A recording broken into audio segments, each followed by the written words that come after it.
Hello, everyone, and thanks for joining us on the program today. I'm Amarachi Ubani. Here's what's coming up within the hour. Russia insists that Western sanctions be lifted before it begins implementation of a maritime ceasefire with Ukraine. More reactions trail the signal chat leak of the Yemeni Houthi strikes as U.S. National Security Advisor takes responsibility.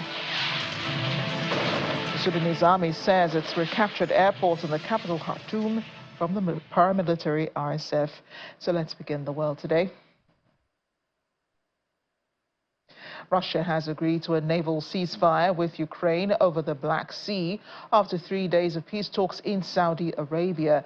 U.S. President commenting on the issue earlier said all parties would continue working towards a durable and lasting peace. And both parties have also committed to developing measures to implement a previously agreed ban on attacking each other's energy infrastructure. Russia, however, insists the ceasefire does not come into effect until some conditions regarding the lifting of Western sanctions is met. Ukraine's President Volodymyr Zelensky said the deal to halt the strikes in the Black Sea is a step in the right direction, even though it's too early to say if it will work. On two fronts. So we've made a lot of progress on two fronts, on both sections that we call them sections, but they're much more than that, Russia, Ukraine, and also the Middle East, and we'll see what happens. We're in deep discussions with Russia and Ukraine, and I would say it's going well, but it's a situation we should have never had to even think about, should have never happened. And on the Middle East, that's been going on for a lot of years, centuries and centuries. It just keeps going, and we are making a lot of progress, so that's all I can report. But some very, very big talks are going, and detailed talks are going on right now on both fronts. Well, they're going to get together. Look, they agreed to something and it got broken. There's tremendous animosity. There's a lot of hatred, as you can probably tell. And it allows for people to get together, mediate it, arbitrate it, and see if we can get it stopped. And I think it will. It'll get stopped. What countries are you looking to work with, sir, to help implement and monitor that ceasefire? We have other countries involved, and they're involved very strongly in the process. And that'll be resolved. That's actually, as bad as it is, that's the least of the problems. So we'll get that resolved. And we are being aided by other countries too.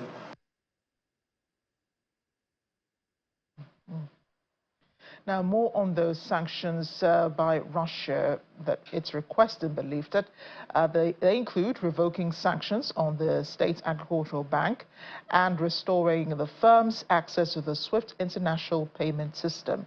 But the Ukrainian President Volodymyr Zelensky says he believes the deal did not require sanctions relief to come into force and would take effect immediately. He called the Kremlin's demands an attempt to manipulate the deal. The Black Sea Grain Initiative, which would be renewed through the ceasefire, was struck in 2022, allowing safe passage of commercial ships traveling to and from Ukraine, with UN officials helping Russia get its food and fertilizer exports to foreign markets in return. Russia withdrew from the agreement in the summer of 2023, arguing the financial sanctions were hindering its exports. The Black Sea is located south of Ukraine and to the west of Russia, and is also bordered by Romania, Bulgaria, Turkey, and Georgia. It's it's a vital shipping route, for Ukrainian exports. And after Russia pulled out of the grain deal, it said it would view any vessel bound for Ukraine as a potential military target. In the meantime, the Ukrainian president is waiting for what he says is a signal from Washington following the partial ceasefire agreement. During a press conference in Kyiv, he acknowledged the ceasefire's potential, but stressed that Ukraine is watching Russia's actions, remaining cautious about the situation. Last week, the sides agreed to a 30-day limited ceasefire on energy infrastructure, although both subsequently accused the other of breaking it.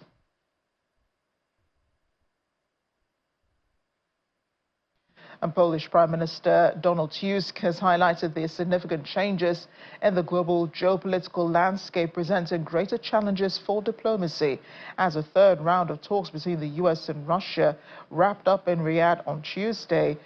In an address earlier this week, he told Poles it's no longer just a Russian-Ukrainian war, but a massive geopolitical shift, very seriously. Advanced Russian, US, Ukrainian, and talks. We're waiting for the results of these talks, which took place in recent hours in Saudi Arabia between Russians, Americans, and also Americans and Ukrainians. We await with hope and with anxiety. Tusk also underscored the growing importance of foreign policy and diplomacy, stressing that competence in these areas is crucial and the impact it may bring on a nation's interests. Well, President Donald Trump has accused Europe of freeloading as he discussed the relationship between the EU, NATO and Ukraine. He was also agreeing with Defense Secretary Pete Hegseth and Vice President J.D. Vance's comments on the signal chat about security on the continent.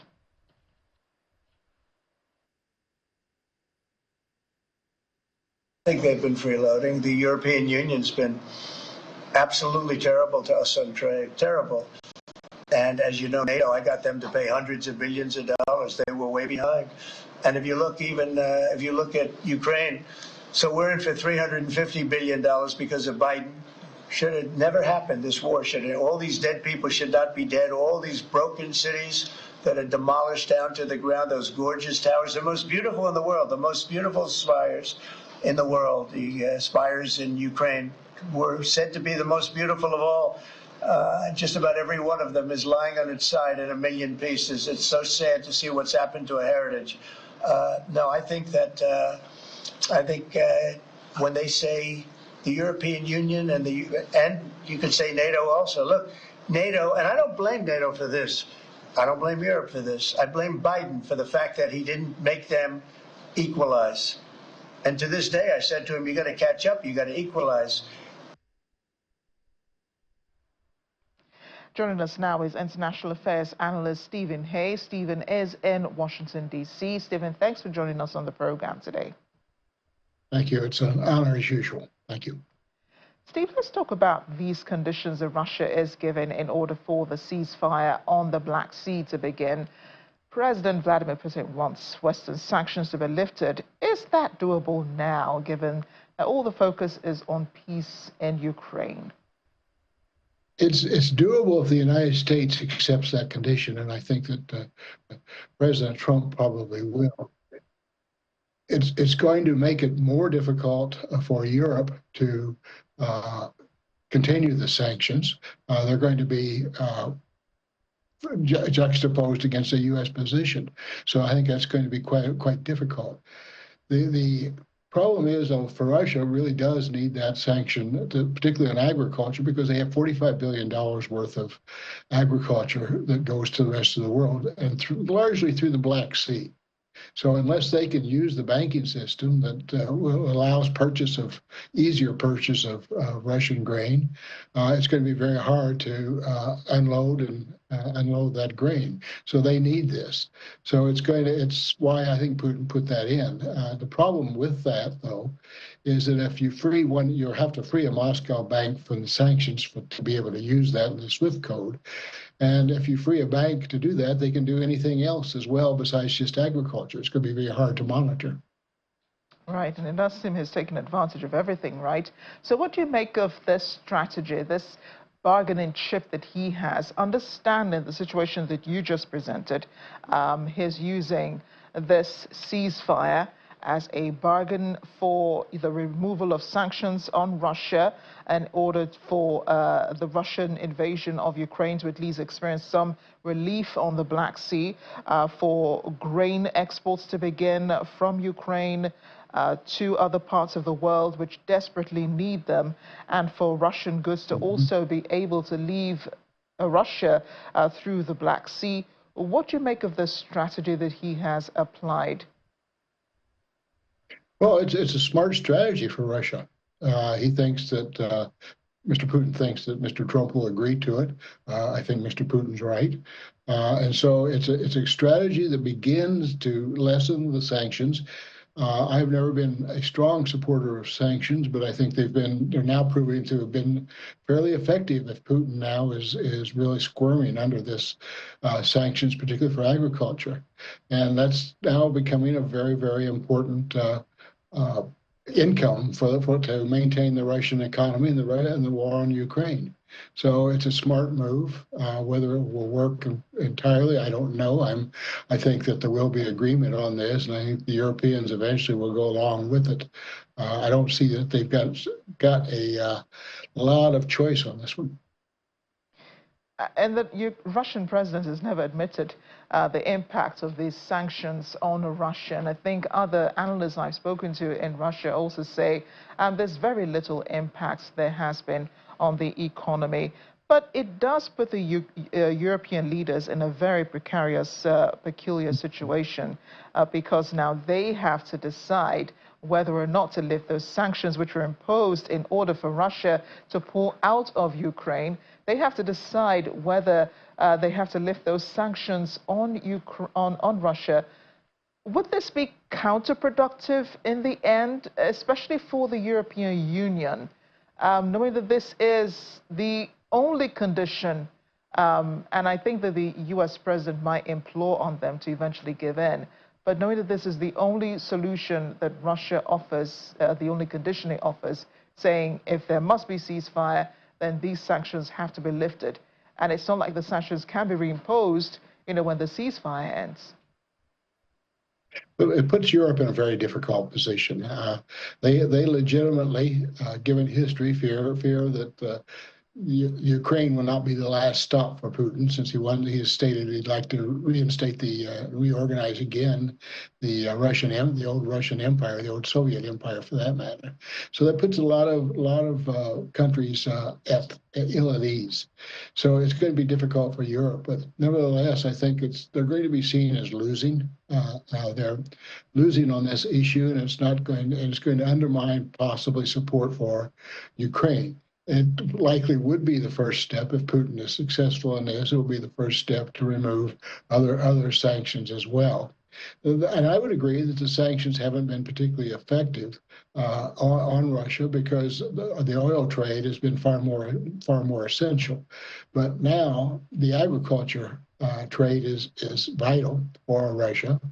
It's a time of year too that it's beginning to sell that, so it's now becoming more of a complicated game on the sanctions, and sanctions may now begin to create the pinch that they were intended to, but at the same time they're going to have to probably be withdrawn. How does this seem like, to you, an analyst of international affairs? Because to me, it kind of seems like Russia is very close to declaring victory over Ukraine. I mean, that's what this would signify, not just the removal of because these sanctions are all encompassing, right? And this is just for a ceasefire on the Black Sea. Now, we haven't talked about ceasefire on the rest of Ukraine, which Russia has been bombarding with drone and airstrikes. That's right. This kind of seems like, the U.S. has helped Russia achieve victory over Ukraine. And you are right when you talk about other countries being wary of this as well, meaning that Russia will not stop at Ukraine. Countries like Poland, other countries nearby Russia and nearby Ukraine could also feel the brunt of Putin's wrath. Well, I think the Baltics are especially fearing that as well. The Russians, Putin particularly, does want to rebuild the empire. Whether they would stop with simply Ukraine is a big question. I tend not to think that they would stop at just Ukraine. The problem, though, is that unless Russia has access to the Black Sea, then they have very little international access. The Black Sea is the warm water port that they need. It gives them access to all types, basically all countries in the world as well. And so they really, for their survival, Putin sees that they need those provinces along the Ukraine provinces along the Black Sea for safe transit, as well as their major port in Crimea. So I don't think that Russia will back down from taking that and keeping that. The key to so-called victory for Russia and likewise survival for Ukraine is going to be how much Russia takes, because I think Trump will support and has already said that both sides have got to give in some ways. It's difficult to see what Russia can give in on, except that Ukraine would have to give that territory up. So what would be gained by Ukraine remains to be seen. And it is interesting that the Ukrainian side has made no demands, for this ceasefire and has gone along with all of the recommendations by the U.S. officials, in these talks, because the Ukrainian president, again, does not want to be seen as being at odds with the U.S. president following that famous encounter in the White House. How will this further hurt U.S.-Ukrainian relations even after the war? Well, it depends on how the United States would treat and see Ukraine. I think that the relationship would be cool, but necessary, particularly for the Ukraine point of view. But as long as President Trump favors and admires President Putin for whatever reasons that I'm not sure we'll ever know, it's going to be very, very difficult in Ukraine. So what Ukraine will have to do is strengthen their relationship with the rest of Europe. I don't think that the U.S. would support, and I think it's already been said, won't support Ukraine and NATO. So the best I think we can hope is something like the Austrian solution after World War II, where the Russians and the U.S. agreed to Austria as a neutral country. Whether Ukraine could stay neutral in the same way as Austria did, particularly under Russian pressures, is a question. That is the big question, isn't it? Because for the previous ceasefire, which was violated by both sides, one of the conditions that Russia did give was for Ukraine to never attempt to join NATO anymore. And NATO itself has stalled throughout this war membership of Ukraine. It's granted membership to Lithuania, granted membership to Finland and Sweden. Other countries have joined the North Atlantic group. But Ukraine being on the outskirts, it's never assured Ukraine of membership. So what would a world look like with a Ukraine not being able to join any continental body, no global international organization, especially on Europe and with NATO? Well, Mr. Putin has said that Ukraine could join the European Union as an economic entity. Depending on the directions of politics within Ukraine afterwards, that could give Russia an inside to the European Union if they need that. The problem is, of course, that Ukraine is in the underbelly of Russia, and so as a point of defense of Russia, then they can't afford a NATO country and key right under the underbelly of the country. So what it would look like, to answer your question, the best it would look like would be a neutral nation, much like Austria. And to me, that's at question because it does border about Russia, and Austria does not. So I think that's going to be very, very difficult to maintain. But that's, to me, right now, it looks like the most likely scenario. Another most likely scenario will probably be that the Ukrainian President Volodymyr Zelensky will no longer be president of Ukraine. He's signified interest in running elections after this war is over. Under a new leadership, what do you think Ukraine's relationship will be like with Russia? Well, it depends on who is elected, whether it's a more pro-Russia or much like the Georgian scenario as well. Do you have a pro-Russian as the leader and is to be elected? Given this war, given the separation of the likely separation of the provinces that are more leaning towards Russia, I think you'd probably have and a bitterness towards Russia, you'd probably have a more pro-Western leader in Ukraine, but it would still have to be promises of neutrality. And I think that's going to be an interesting question if we get to that point. And we probably will, but it still looks like it's a good year or two ahead of us. Stephen, thanks again for joining us on the program. Thank you. My pleasure and honor. Thank you. We'll make a brief stopover on the continent. The Sudanese army has told the BBC it has recaptured the airport in the capital, Khartoum, from the paramilitary RSF, marking its latest territorial gain in the brutal two-year civil war.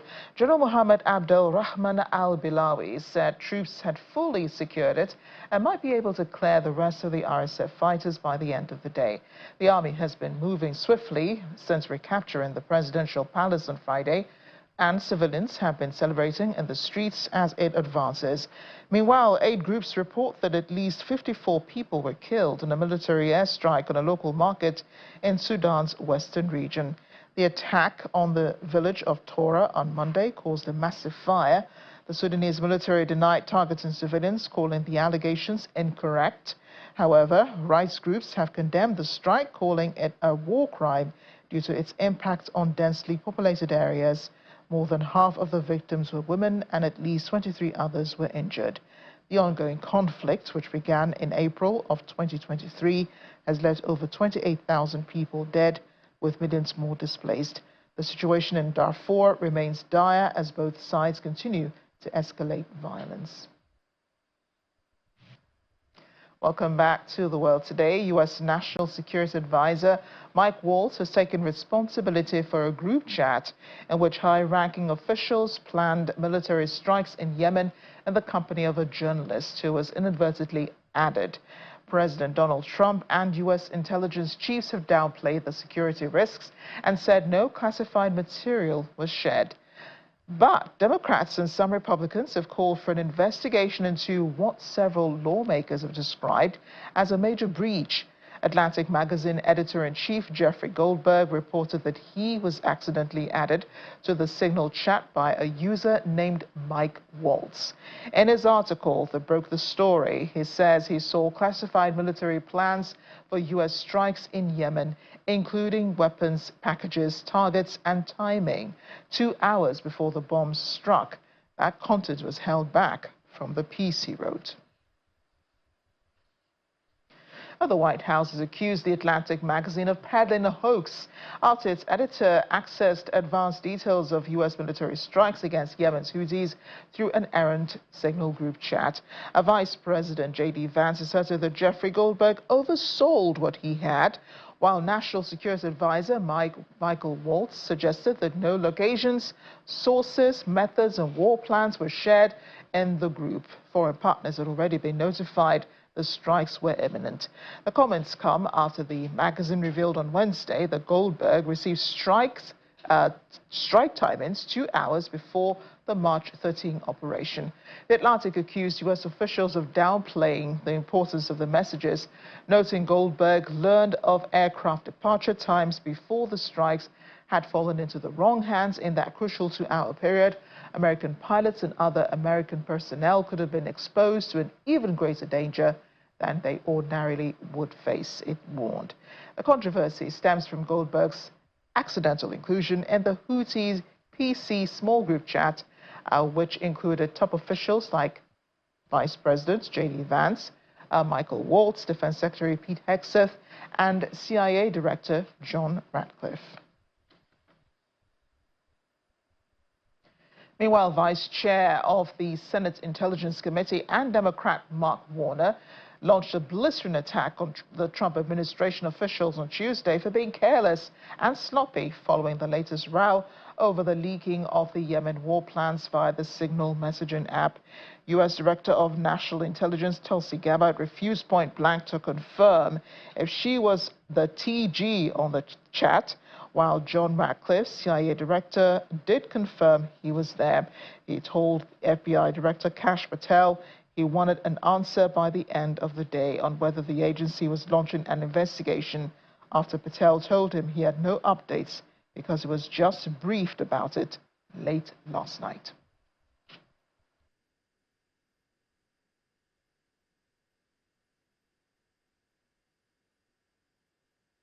This was not only sloppy, it not only violated all procedures, but if this information had gotten out, American lives could have been lost. The Houthis had this information, could reposition their defensive systems.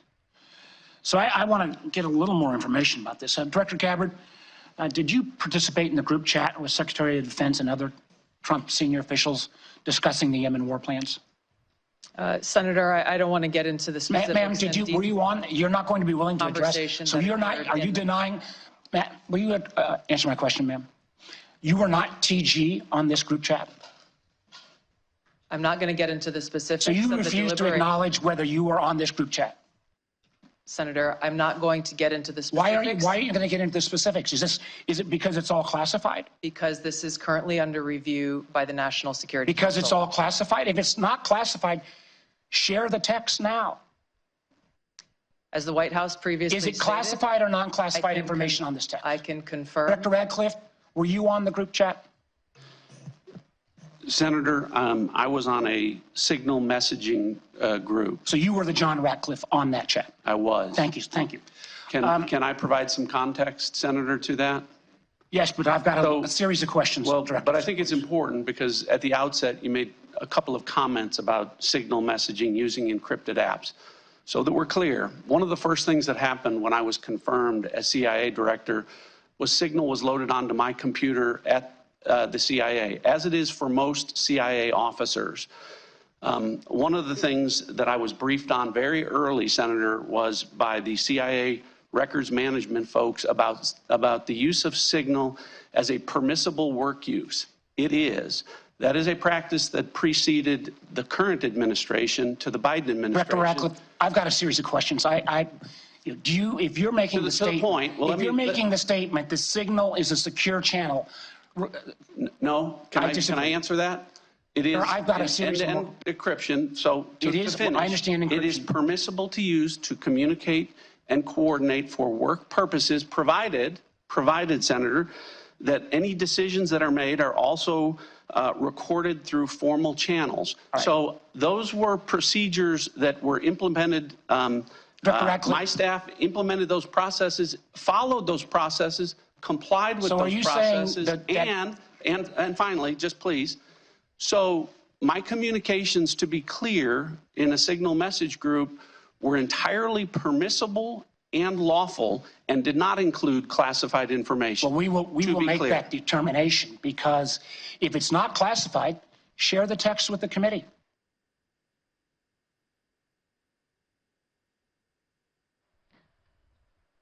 We'll return to this in a minute, but staying with the Trump administration, Denmark has welcomed changes to a Greenland trip by U.S. Vice President J.D. Vance and his wife Usha, which has been reduced to a visit of just a U.S. space base. Earlier this week, it was announced that Usha Vance would spend several days in Greenland visiting the capital Nuuk and attending cultural events like a popular annual dog sled race.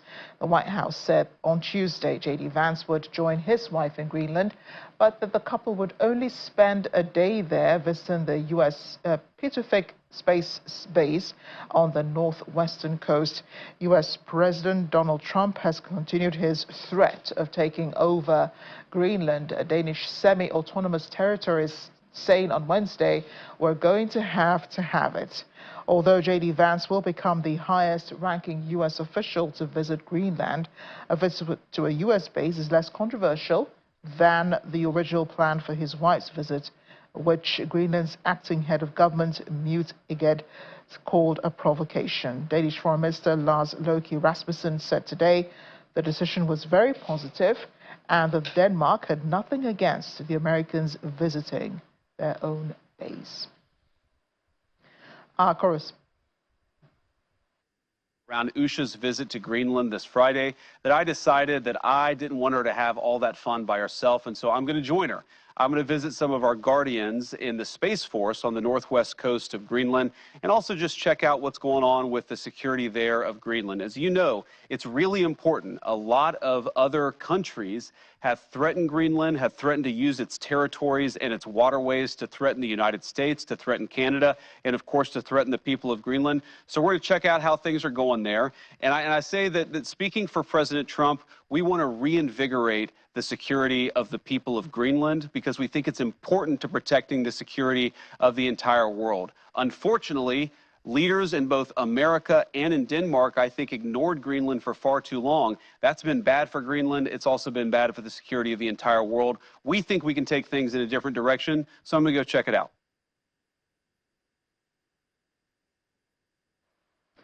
Our Washington correspondent Maria Bird is on standby for us. Maria has been monitoring developments at the White House. Maria, why is the U.S. Vice President really headed to Greenland?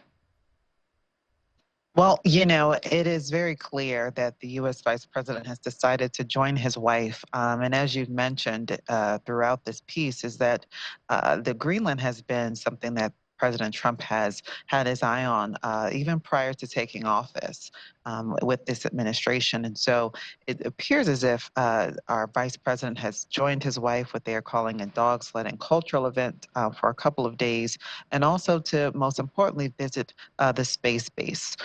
We know that there's a lot of questions, and right now the U.S. administration is putting a lot of emphasis around security, not only U.S. security, but as he stated, global security.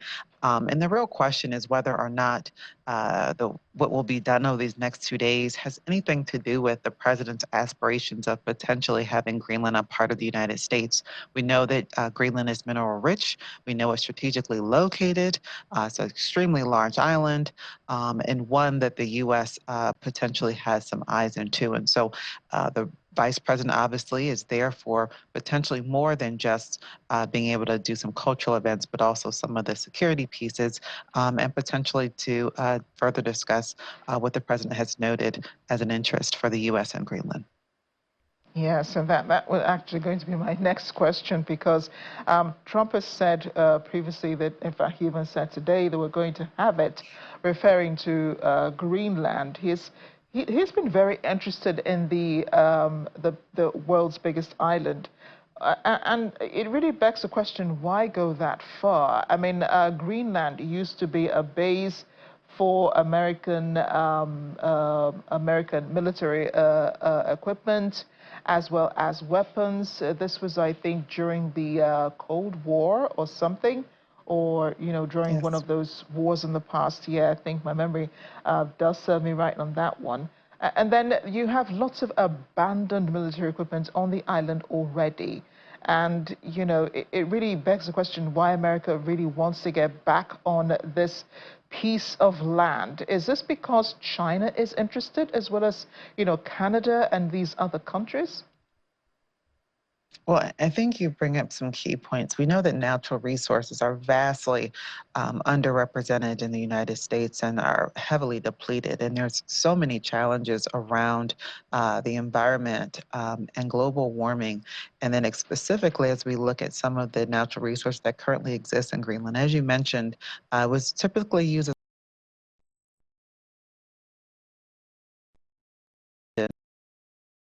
as is that so much of the land there has been uninhabited and undisturbed for quite some time. And so the exploration for natural resources and minerals there, and the use of that, and we all know that there's such a premium price on natural resources right now because of the lack across the world, and specifically in the U.S. We know that the president has quite a bit of interest in reviving many of the manufacturing industries in the United States, really bringing a lot more back to mining and things of that nature. And so when you think about the focal point of the president and thinking about the fact that we don't have many natural resources, which is why the U.S. in previous administrations was so focused on electric vehicles, using when to address some of the issues around electricity. And so now that some of the thoughts are changing and evolving, there's going to be required additional resources and those that are natural resources to have access to. So that is, if you just think about some of the richness of the land there, that could be one of the areas that the president is looking at.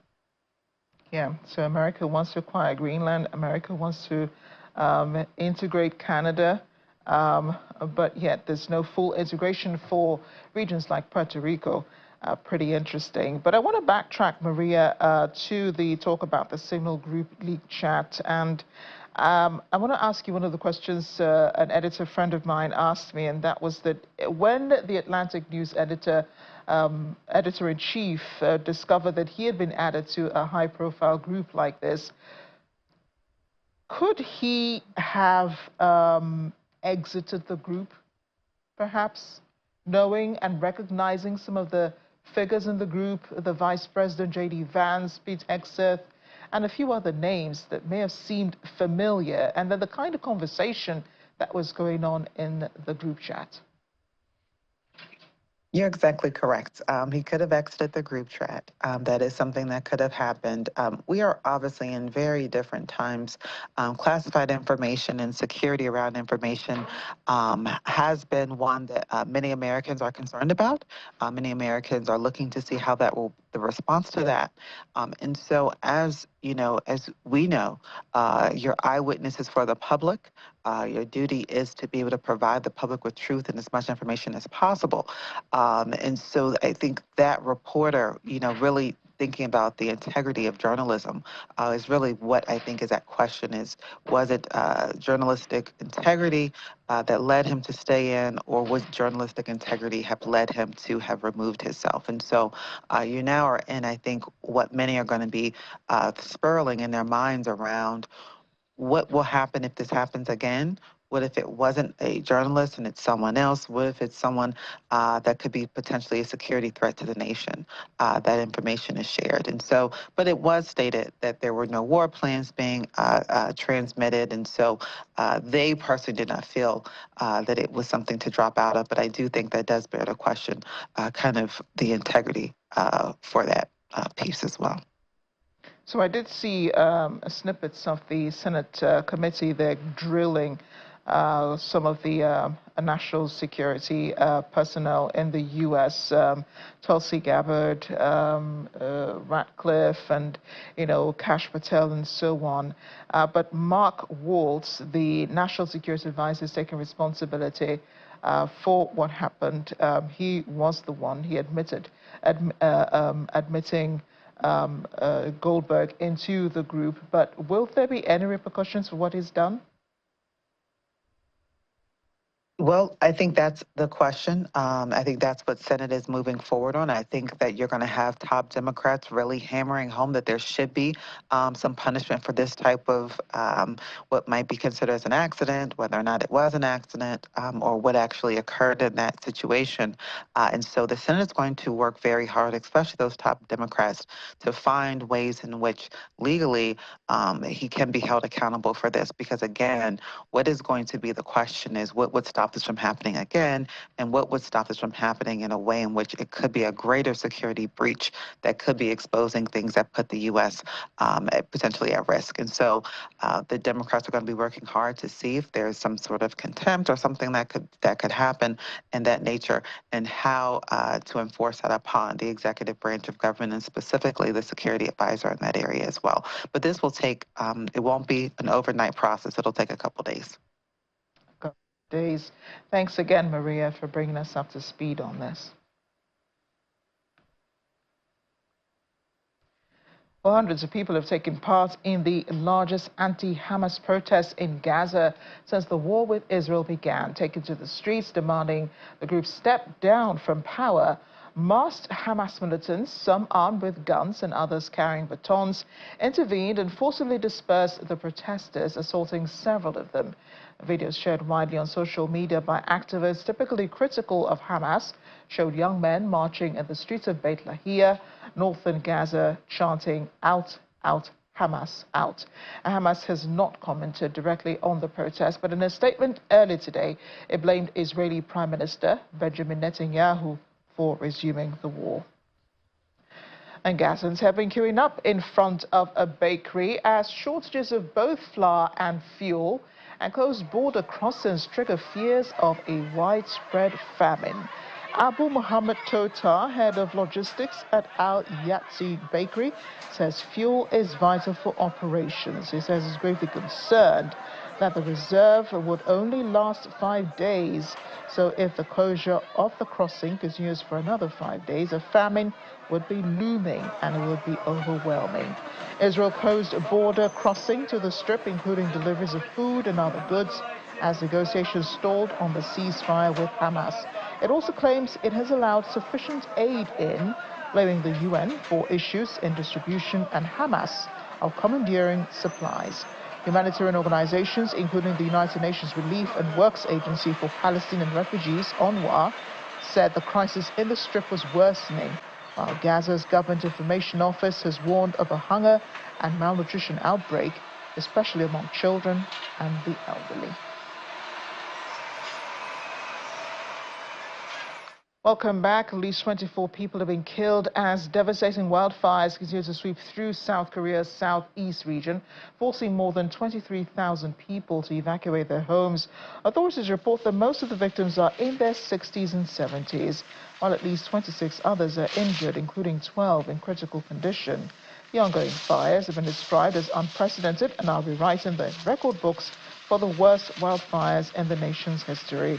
The fires began in Sanctions County on Friday afternoon before spreading to Uisong and advancing towards neighboring counties, including Andong, Cheongsong, Yongyang, and Yeongdeok. A motorcyclist died after falling into a massive sinkhole, which suddenly appeared on a 6-lane road in eastern Seoul on Monday. Take a look at this picture. It's taken from a vehicle's dash cam showing traffic driving as usual before the huge sinkhole suddenly appears in front of the cyclist, giving no time for the driver to stop. Another car was also seen damaged in an accident. According to media reports, a sinkhole measuring approximately 20 meters deep swallowed a motorcyclist in his 30s. His body was found after 18 hours of intensive search.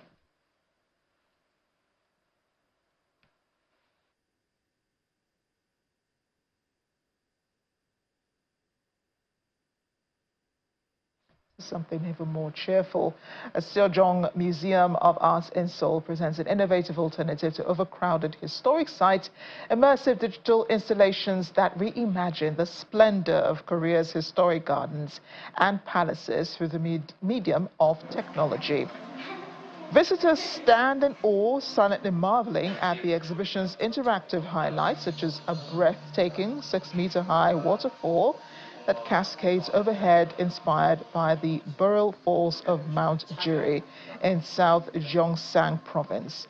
Utilizing meticulous measurement data collected by the Korea Heritage Service since 2021, the exhibition intricately recreates traditional gardens and natural landscapes of South Korea through cutting-edge technology, digital technology that is. While most royal complexes in South Korea typically close by early evening, this year Cheongyang Palace will extend its hours, welcoming visitors from the evening from 7 p.m. to 9 p.m. for a special exhibition which transforms the Chundanji Pond and its surrounding area into a radiant garden, offering a variety of immersive experiences, including luminescent pathway meandering through the trees, a tunnel of laser lights symboling the passage of time, and reflections on the water that echo the palace's storied past.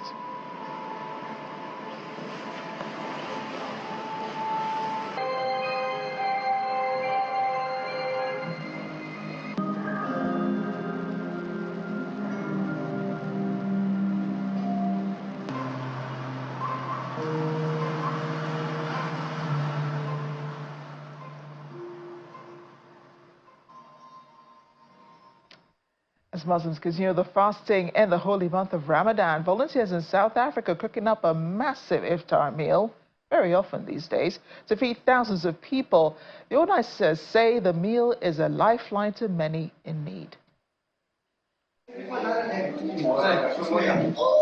Volunteers have been working tirelessly to prepare a massive 7,800-litre halim stew aimed to feed thousands in need during the massive iftar as Muslims around the world observe the holy month of Ramadan. The primary function of it is to serve humanity and take care of the needs of the poor and the needy. The day was designed by engineers in Benoni. It was manufactured in Benoni. The deck is made fully stainless steel. The bottom half of the deck is 6mm stainless steel. And the side of the deck is 3mm stainless steel. The deck circumference is 2.1 meters. and the depth of the dike is 2.5 meters.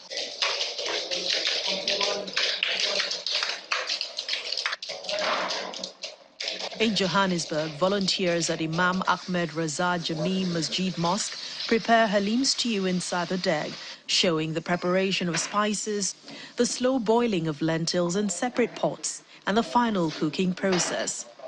The spices are being carefully measured and ingredients like chicken, onions and masala are being braised in the colossal pot. So what we do, we cook the dal only, the rest of the ingredients like the chicken and the masala and the onions and things, we braise it in the big tank. So only thing what we do here is boil the dal and put the dal, add the dal. Our dal takes long to boil, you see. With its 2.1 meter circumference and 2.5 meter depth, the dike was designed and manufactured by an engineering firm in Benoni, made entirely of stainless steel. Its bottom half is 6 millimeter thick, while the sides are 3 millimeter thick. The massive dike is fired by an open flame. Today we are at Chisti Sabri in the nation south, where we what we call the pot of hope. We're going to feed about a good couple thousand people. This is the largest pot in Africa, and it helps the underprivileged community by such a huge amount. The halim recipe is a cherished tradition with spices passed down through generations. This spices that we are putting here is my mother-in-law's recipe, and every year Ramadan we use the same spice. The spices added here is halim masala, dhania powder, jeera powder, haldi powder, and chili flakes. The blend includes halim masala, dhania powder, jeera powder, haldi powder, and chili flakes, creating a flavor that is both comforting and nourishing. Mohammed Amin, the head chief, reveals the dedication behind the scenes. Last night we never slept. We were all awake preparing for the halim, boiling everything to make sure that our halim comes tops. We do it for the pleasure of Allah subhanahu wa ta'ala, especially in this month of Ramadan. However, the initiative is not without its challenges. This female volunteer highlighted the financial constraints. Us to basically cook in this massive dike or the massive pot, financially it's quite constraining. It takes a lot of money for us to manage to put the ingredients together in order for us to make this thing become a reality. Financial need is always a requirement for this to be an ongoing program for years to come. Despite the hurdles, the dike stands as a symbol of unity and generosity. As the sun set, steaming bowls of halim were served to those in need. Ramadan, the 9th month in the Islamic calendar, is a holy time for Muslims around the world, commemorating the first revelation of the Quran to the Prophet Muhammad. Throughout the month, believers perform night prayers and fast from dawn to dusk as a sign of devotion and self-discipline. As the end of the month approaches, preparations for Eid al-Fitr begin, bringing joy and widespread social gatherings.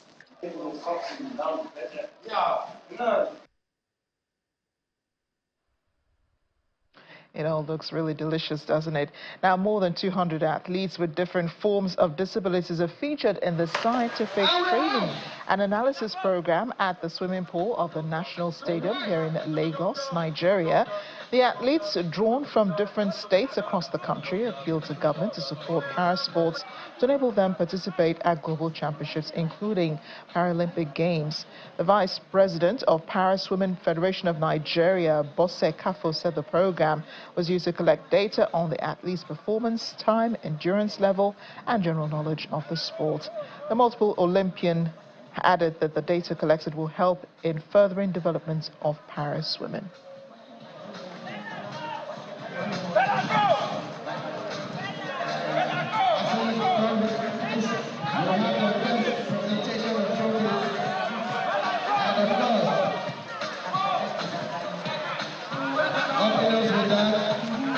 Director of Grassroots, Mr. Patrick Okeke, who presented the first set of trophies.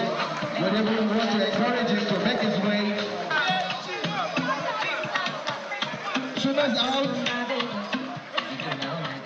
Now, Mr. Okeke, please make your way to the presentation area. The winners are there now. The winners of the 100 meters freestyle S5 S6 men.